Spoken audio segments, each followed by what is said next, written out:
এসেছো জ্যোতির্ময়, তোমারই হোক জয়। আজ দেখব সেই মানুষকে যে রক্তগরবীর নন্দিনীর আহ্বানে জেগে ওঠে, যে লেখনের পাতায় খুঁজে পায় জীবনের অর্থ, যে মানুষ অতীতের দিকে তাকিয়ে শুনতে পায় কবির অমর সম্ভাষণ। লেখন কাব্যের অনুকবিতাগুলি 1926 সালে কবিগুরু জার্মানি ও হাঙ্গেরি ভ্রমণকালে বিভিন্ন ভক্তদের অনুরোধে কখনো তাদের খাতা বা ডায়েরির পাতায়, কখনো হাত পাখায়, কখনো কোনো বইয়ের ওপর লিখে দিয়েছিলেন। এইগুলি সবই ইংরেজি ও বাংলাতেও লিখেছেন। আজকের যুগের আধুনিক জীবনের ব্যস্ততায় এই অনুকবিতা লেখার প্রচলন হয়েছে, তাই কবির 100 বছর আগের লেখা কবিতাগুলো আজও প্রাসঙ্গিক।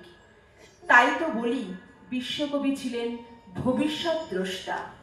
আমার লেখন ফুটে পথধারে ক্ষণিক কালের ফুলে, চলিতে চলিতে দেখে যারা তারে, চলিতে চলিতে ভুলে। পথের প্রান্তে আমার তীর্থ নয়, পথের দুধারে আছে মোর দেবালয়। আকাশে তো আমি রাখি নাই মোর উড়িবার ইতিহাস, তবু উড়েছিল এই মোর উল্লাস। আলো যবে ভালোবেসে মালা দেয় আধারের গলে, সৃষ্টি তারে বলে। 1924 সালে প্রবাসী পত্রিকায় রক্তকরবী নামে একটি রূপক ধর্মী নাটক প্রথম প্রকাশিত হয়েছিল, যা 1926 সালে প্রথম গ্রন্থাকারে প্রকাশিত হলো। কবিগুরু নাটকটির নামকরণে পরিবর্তন করেন বারবার। প্রথম লেখা হয়েছিল যক্ষপুরী নামে, পরে নাম রাখলেন নন্দিনী, এবং শেষ পর্যন্ত রক্তকরবী নামে সর্বসমক্ষে এলো।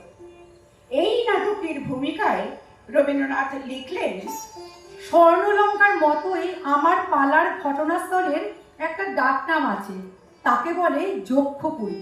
তার কারণ এই নয় যে সেখানে কুবেরের স্বর্ণ সিংহাসন রয়েছে, সেখানে যক্ষের ধন মাটির নিচে পোতা। এখানকার রাজা পাতালে সুড়ঙ্গ খোদাই করে সেই ধন হরণে নিযুক্ত।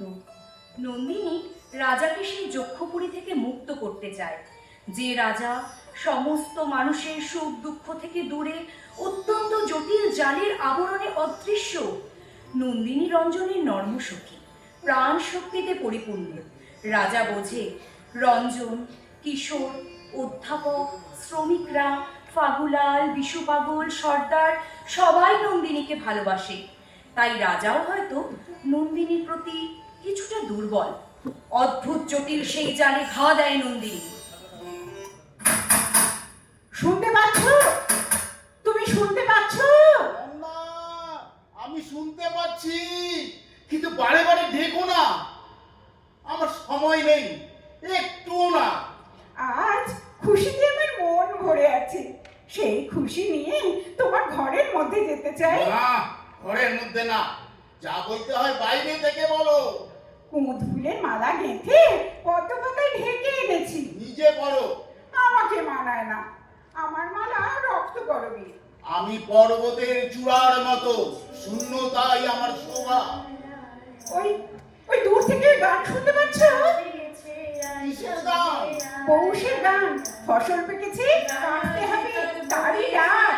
পাকা ফসলে মরি হায় হায় হায়, তোদের ডাক দিয়েছে আয় চলে আয় আয় আয়। হাওয়ার নেশায় উঠল মেতে দেখব ধরা ধানের খেতে, হাওয়ার নেশায় উঠল মেতে দেখব ধরা ধানের খেতে। রোদের সোনা ছড়িয়ে পড়ে মাটির আঁচলে মরি হায় হায় হায়, তোদের ডাক দিয়েছে আয় চলে আয় আয় আয়।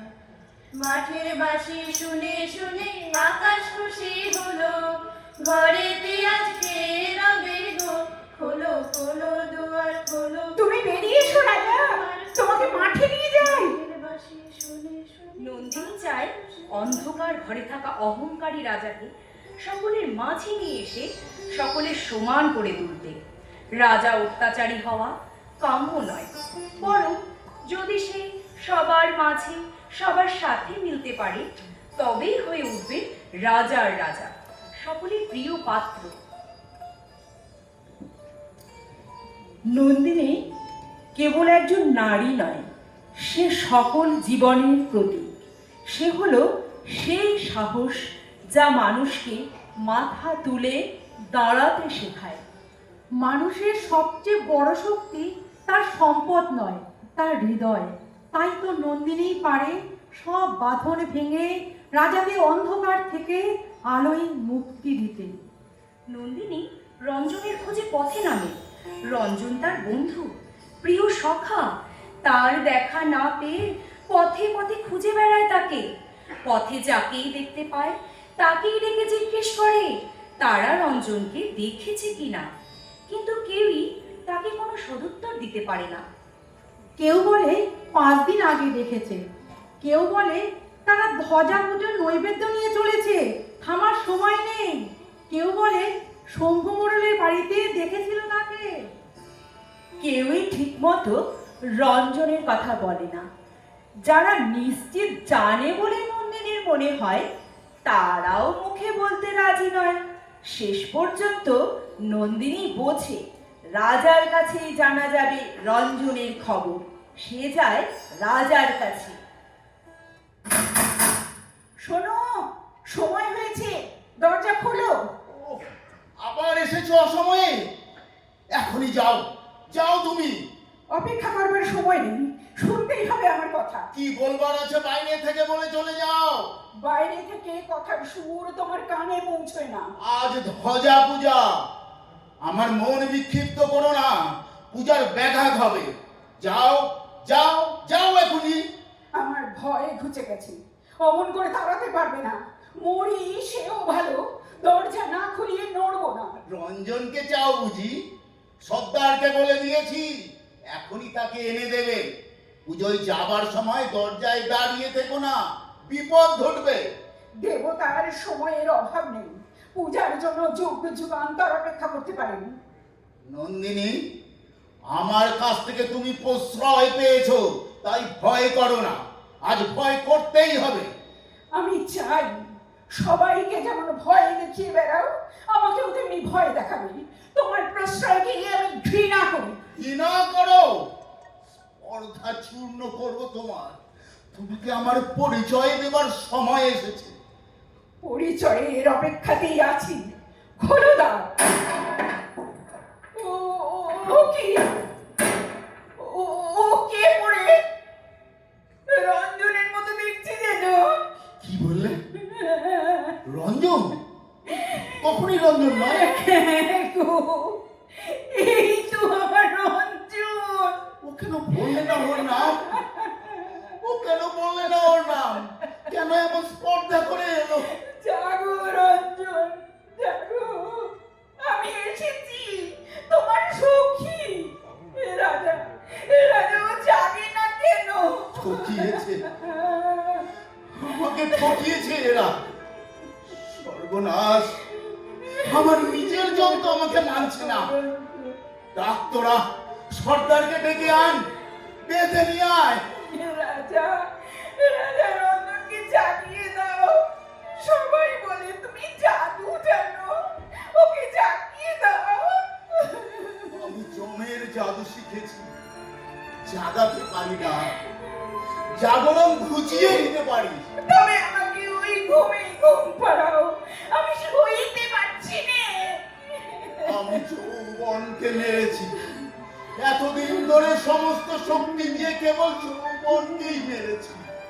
মরা যৌবনের অভিশাপ আমাকে লেগেছে। রাজা, এইবার সময় হলো। কিসের সময়?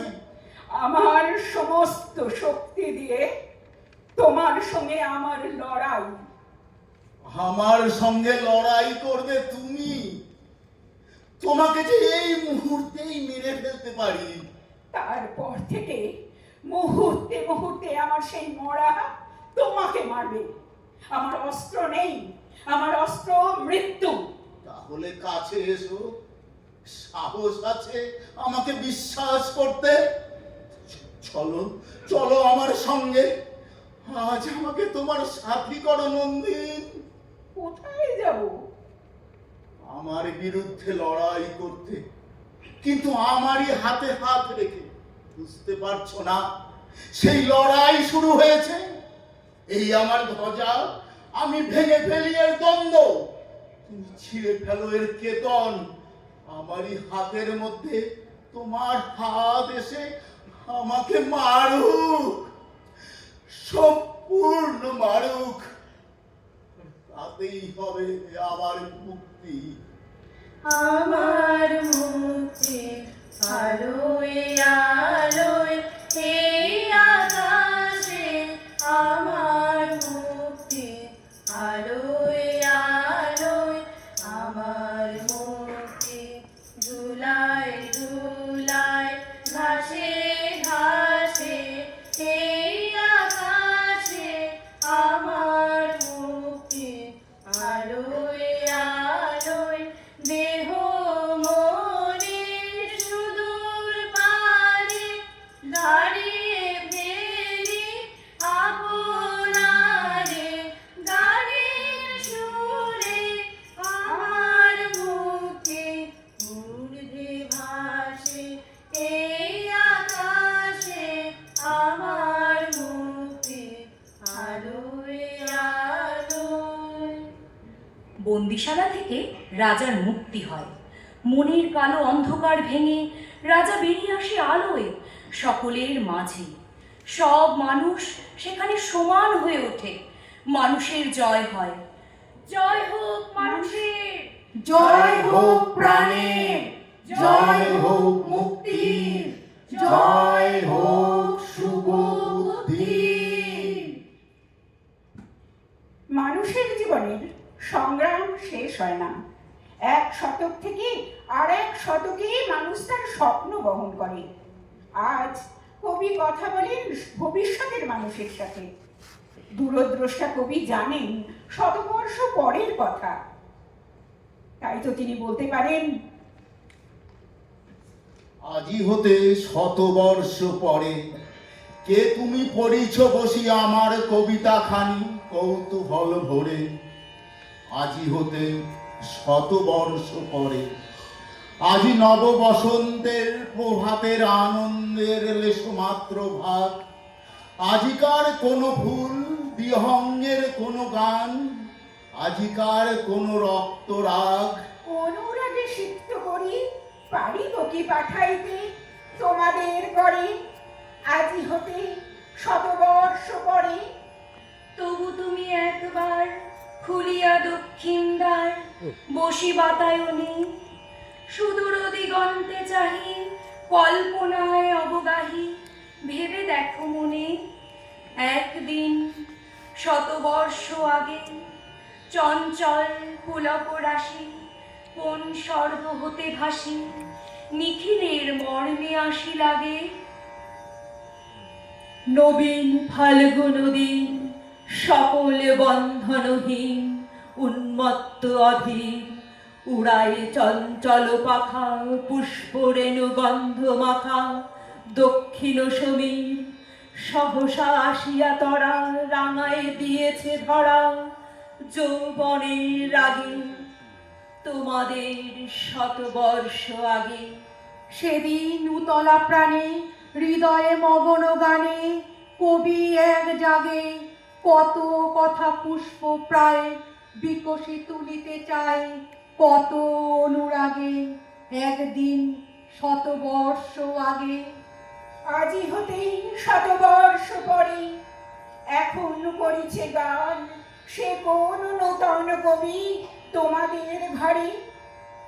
আজিকার বসন্তের আনন্দ অভিবাদন পাঠায় দিলাম তার করে। আমার বসন্ত গান তোমার বসন্ত দিনে ধ্বনিত হোক ক্ষণতরে। হৃদয় স্পন্দনে তব ভ্রমর গুঞ্জনে নব পল্লব মর্মরে।